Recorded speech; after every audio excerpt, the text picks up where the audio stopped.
বন্ধুরা, আজকে একটা নতুন গল্প নিয়ে আসলাম তোমাদের মাঝে। এটা সত্য এবং বাস্তব জীবনের ঘটনা। শেষ পর্যন্ত শোনার অনুরোধ রইল। শুনলে তোমার মধু চলে আসবে। দেরি না করে চলো শুরু করা যাক। বাবার মৃত্যুর পর মাত্র 15 বছর বয়সেই আমি আমার সৎ বোনকে বিয়ে করলাম। বিয়ের প্রথম রাতে যখন আমি তার কাছে বাঁশরীয় কাজ করতে গেলাম, তখন সে আমার কাছে কাকুতি মিনতি করতে লাগল। সে আমার সাথে এসব করবে না। আর এদিকে আমার জীবনে প্রথম ভাষা।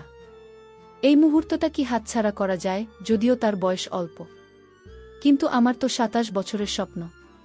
25 বছর ধরেই বাসরঘরটাকে স্বপ্ন দেখছি। কিন্তু আমার সৎবন্ত বাসর ঘরে কি হয় তা খুব একটা বুঝত না, কারণ তার মানসিক কিছু সমস্যা ছিল। তারপর এক পর্যায়ে আমি অনেক কৌশল কাটিয়ে তাকে আমি আমার অনুকূলে আনার চেষ্টা করলাম, কিন্তু তাতেও সে কোনোভাবেই রাজি হচ্ছিল না। তারপর তার ইচ্ছার বিরুদ্ধে আমার তো যখন তার এখানে কিঞ্চিত পরিমাণে দিলাম, তখন সে একটি বিকট শব্দ করে হাউমাউ করে কেঁদে উঠল। তারপর হ্যালো বন্ধুরা, আমি রতন। আমি দীর্ঘ 10 বছর যাবৎ বিদেশে ছিলাম। আমার বাড়িতে এসে দেখি সব সম্পত্তি আমার সৎ বোনের নামে উইল করে রেখে গেছে আমার বাবা। আমি বাবার মিল অনেকবার পড়েছি, কিন্তু সেটা পড়ে আমার রক্ত টকবক করে ফুটছে। 2 দিন আগে বাবা মারা যাওয়ায় হঠাৎ করে আমাকে লন্ডন থেকে দেশে ফিরতে হয়েছে। বাবার শেষকৃত্যের পর যখন তার উকিল আমাকে তার বিল দিলেন, আমি সেটা পরের আগে লাল হয়ে গেলাম। আমি লন্ডনে পেট্রোল পাম্পে কাজ করতাম। যা বেতন পেতাম তা থেকে আমার ছোটখাটো খরচের টাকা রেখে বাকি টাকা বাবার কাছে পাঠিয়ে দিতাম। সারা জীবনের পুঁজি সবকিছু দিয়ে আমার বাবা শহরে কিছু জমি কিনলেন। আমার বাবা শহরে একটা বাড়ি এবং কিছু দোকানও কিনলেন। গত 10 বছর ধরে আমি টাকা পাঠাচ্ছি। 17 বছর বয়সে লন্ডনে গিয়েছিলাম, আর এখন আমার বয়স 27 বছর। এরকম হঠাৎ বাবার মৃত্যুর খবর শুনে আমাকে তাড়াতাড়ি দেশে ফিরে আসতে হয়। বাবার মৃত্যুর পর তারা আমাকে ছুটি দিতে চাইল না। আমি জোর করে চলে আসলাম, যার কারণে সেখান থেকে আমার চাকরি চলে যায়। মনে মনে ভাবলাম, আমি যে টাকা বাড়িতে পাঠিয়েছি বাবা নিশ্চয়ই আমার জন্য গুছিয়ে রেখেছেন। তাই আমি বাড়ি গিয়ে কোনো ছোটখাটো ব্যবসা করে হলেও চলতে পারব। কিন্তু আমার বাবা রইলাম আর হোসে উড়িয়ে দিয়েছে। উইলের লেখা ছিল যে লন্ডনে যাওয়ার জন্য তোমার টাকার প্রয়োজন ছিল, তাই আমি আমার জমির কিছু অংশ বিক্রি করে তোমার টাকার ব্যবস্থা করেছিলাম। তাই এখন এই বাড়ি এবং বাকি সম্পত্তির উপর শুধুমাত্র মিলার অধিকার। যখন তুমি লন্ডনে গিয়েছিলেন তখনই তুমি তোমার ভাগ পেয়ে গেছ। এটা পরে আমার মাথা ঘুরতে লাগল। অন্যদিকে আমার বোন, যে ছোটবেলা থেকেই মেন্টাল, মাঝে মাঝে সে পাগল হয়ে যায়।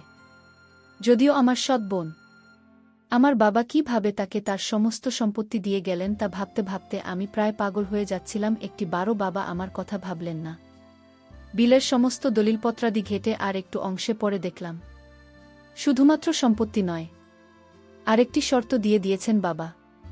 উইল করার সময় উইলে পরিষ্কার লেখা রয়েছে যে যে ব্যক্তি আমার মেয়ে মীরাকে বিয়ে করবে এবং সারা জীবন আমার মেয়ের পাশে থাকবে, সেই ব্যক্তি আবার কেবলমাত্র স্থাবর অস্থাবর সকল সম্পত্তির মালিক হবে। কিন্তু বিয়ের পরে যদি আমার মেয়েকে ছেড়ে সে চলে যায়, তাহলে সে সম্পত্তি আর এক সুতো পাবে না। বাবার এরকম একটা কাণ্ডের জন্য আমার জীবনটাই ধ্বংস হয়ে যাচ্ছিল। বসে বসে চিন্তা করছিলাম এখন কি করা যায়। এই ভেবে আমি আমার এক বন্ধুকে ফোন দিলাম, বললাম আমার এখানে আসার জন্য। তারপর সে আমার কাছে আসে। তাকে নিয়ে আমি একটু অন্য জায়গায় ঘুরতে গেলাম।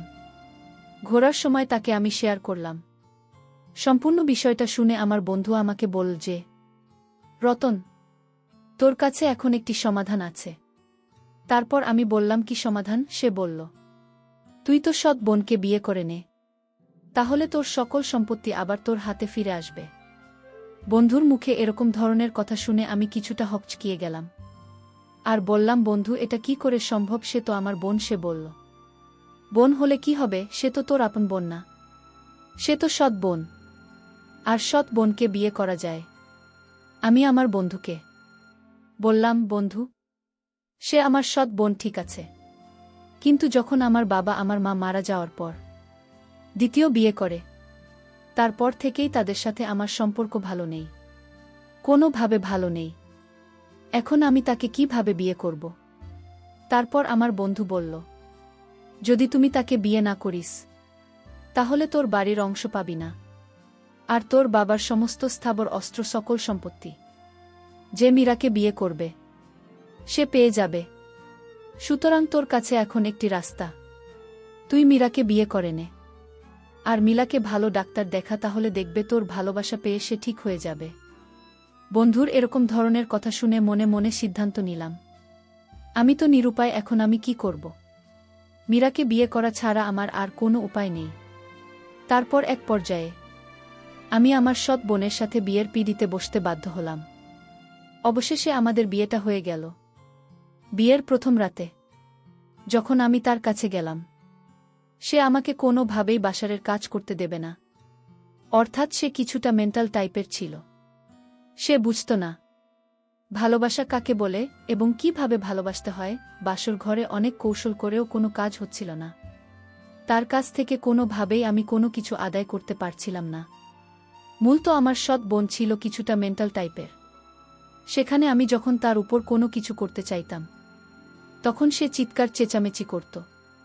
এরকম বাসর ঘর দেখে আমার মনটা খুব দুর্বল হয়ে গেল। মনে মনে ভাবলাম, কাকে বিয়ে করলাম যার সাথে নাকি বাসর করারই কোনো ইমেজ পাচ্ছি না।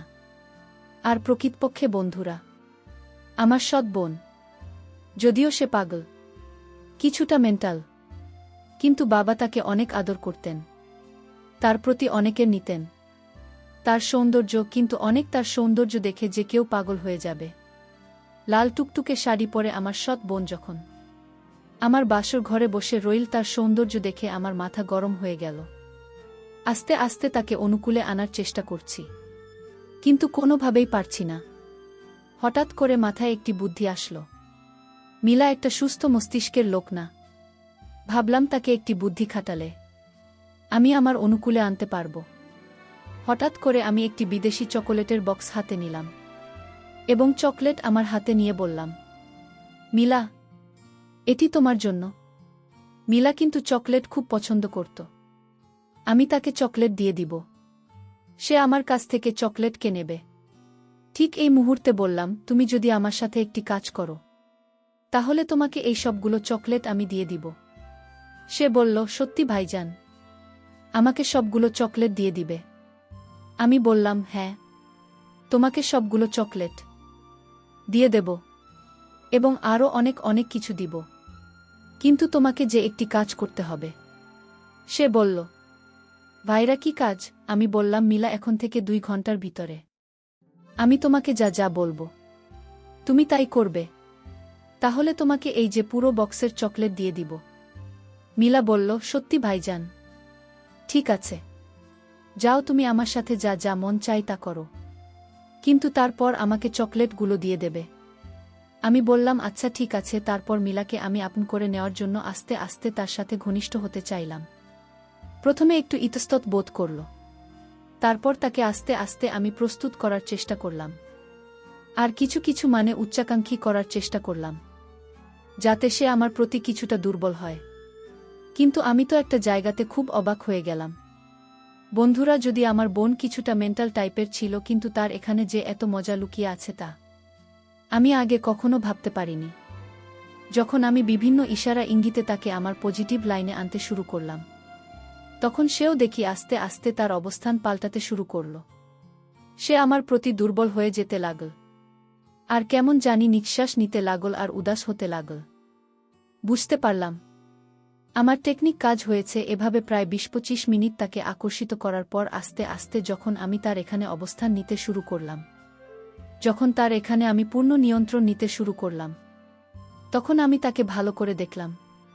এটা দেখে আমি বুঝতে পেরেছিলাম যে তার এটা এখনো অ্যান্ড ক্লিন, একেবারেই পরিষ্কার পরিচ্ছন্ন, পরিপক্ক, এবং সেখানে ইতিপূর্বে অন্য কারো দ্বারা নিয়ন্ত্রিত হয়নি।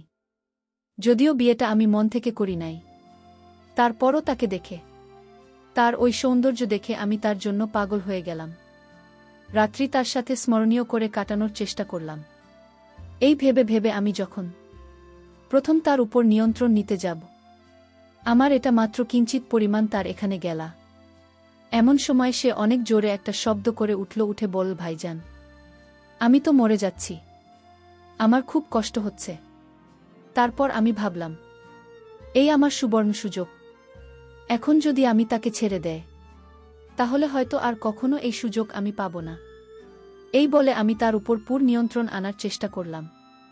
যখন একেবারে পুরোটা তার নিম্নাংশে চলে গেল তখন সে এমন জোরে একটা বিকট শব্দ করে চিৎকার দিল যে সেই চিৎকারে বাড়ির সমস্ত লোক সজাগ হয়ে গেল। তারপরও আমি আর তাকে ছাড় দিলাম না। আমার ইচ্ছামত চাহিদা পূরণ করলাম। কিন্তু যখন ২০-৩০ মিনিট হয়ে গেল তখন তার মধ্যে দেখলাম অন্যরকম একটি ইমেজ কাজ করল। সেও আমার প্রতি ইশারা ইঙ্গিত দিয়ে আমাকে বারবার আহ্বান করল আমি তার উপর আরও প্রবলভাবে নিয়ন্ত্রণ নেওয়ার জন্য। তারপর আমি তার উপর আরও প্রবলভাবে নিয়ন্ত্রণ নিলাম। এমনভাবে আমি তার উপর নিয়ন্ত্রণ নিয়েছিলাম যার ফলে সে পরিপূর্ণ তৃপ্তি পেয়েছিল। এবং এই নিয়ন্ত্রণ নেওয়ার ফলেই আমাদের ঘরে পরবর্তী কিছুদিন পরেই একটি ফুটফুটে কন্যা সন্তান হয়েছিল। এবং আমার স্ত্রীর ও বিদেশে ভালো ও উন্নতমানের ডাক্তার দেখিয়েছিলাম, যার ফলে সে এখন পরিপূর্ণ সুস্থ হয়ে গেছিল। এখন আমার সংসার খুবই সুখে শান্তিতে চলছে। আমাদের সংসার সুখে শান্তিতে ভরে আছে এখন।